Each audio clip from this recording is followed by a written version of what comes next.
Welcome to our channel சமைப்பது சுகமே. இன்றைக்கி நம்முடைய சேனலில் ஒரு ஸ்வீட் ரெசிபி பார்க்க போகிறோம். ஹாலிடே விட்டாச்சு, பசங்களுக்கு ஏதோ ஒரு ஸ்நாக்ஸ் கொடுத்தாகணும். இன்றைக்கி நம்ம சேனலில் ஒரு பால் கேசரி செய்ய போகிறோம். ரொம்ப ஈஸியாகவும் டேஸ்டியாகவும் செஞ்சிடலாம் வாங்க. ஒரு பேன் எடுத்துகிட்டு 2 டேபிள் ஸ்பூன் நெய் சேர்த்துக்கிறேன்.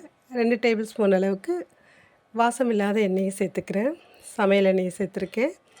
அதில் ஒரு உடைச்ச 10-15 முந்திரி பருப்பை சேர்த்து வறுத்துக்கிறேன். அதில் ஒரு 10 திராட்சை பழத்தையும் போட்டு வறுத்து வேறு ஒரு பிளேட்டில் மாற்றி வச்சுக்கலாம். நம்ம எண்ணெய் சேர்த்து செய்யும் பொழுது அது கெட்டியாகாமல் இருக்கும் கேசரி. மீதமுள்ள நெய்யில் 1 டம்ளர் அளவுக்கு நான் ரவையை எடுத்திருக்கேன். அதை நல்லா போட்டு பொன்னிறமாக வறுத்து எடுத்துக்கலாம்.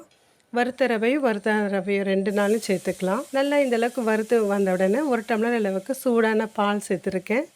அதே சமயம் அதே டம்ளரில் 2 டம்ளர் அளவுக்கு சுடுதண்ணியும் சேர்த்துட்டு நல்லா கட்டிகள் விழாமல் கலந்து கொடுக்கலாம்.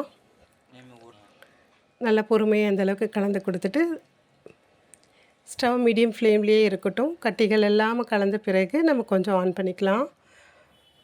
நல்லா இந்தளவுக்கு வெந்து வந்த உடனே நம்ம அதே டம்ளரில் 1 டம்ளர் அளவுக்கு சர்க்கரையை ஆட் பண்ணிக்கலாம். ரவை, பால், சர்க்கரை எல்லாம் சேர்ந்து நல்லா ஒரு மெல்ட் ஆகிட்டு நல்லா வெந்து வரட்டும்.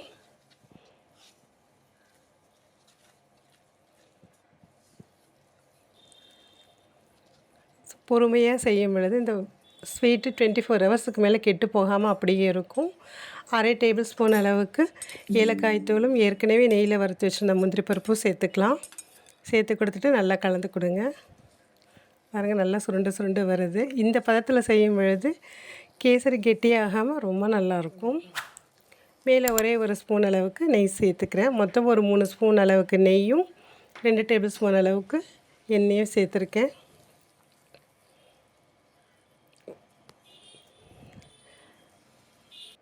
ரொம்ப சூப்பரான, அருமையான, டேஸ்டியான பால் கேசரி நம்ம செஞ்சாச்சு. நீங்களும் இதே மாதிரி அளவுகளில் உங்கள் வீட்டில் செஞ்சு பார்த்தா கண்டிப்பாக டேஸ்ட்டாக இருக்கும். மிஸ் பண்ணாமல் செஞ்சு சாப்பிட்டு பார்த்துட்டு என்ஜாய் பண்ணுங்கள். Thanks for subscribing. Thanks for வாட்சிங்.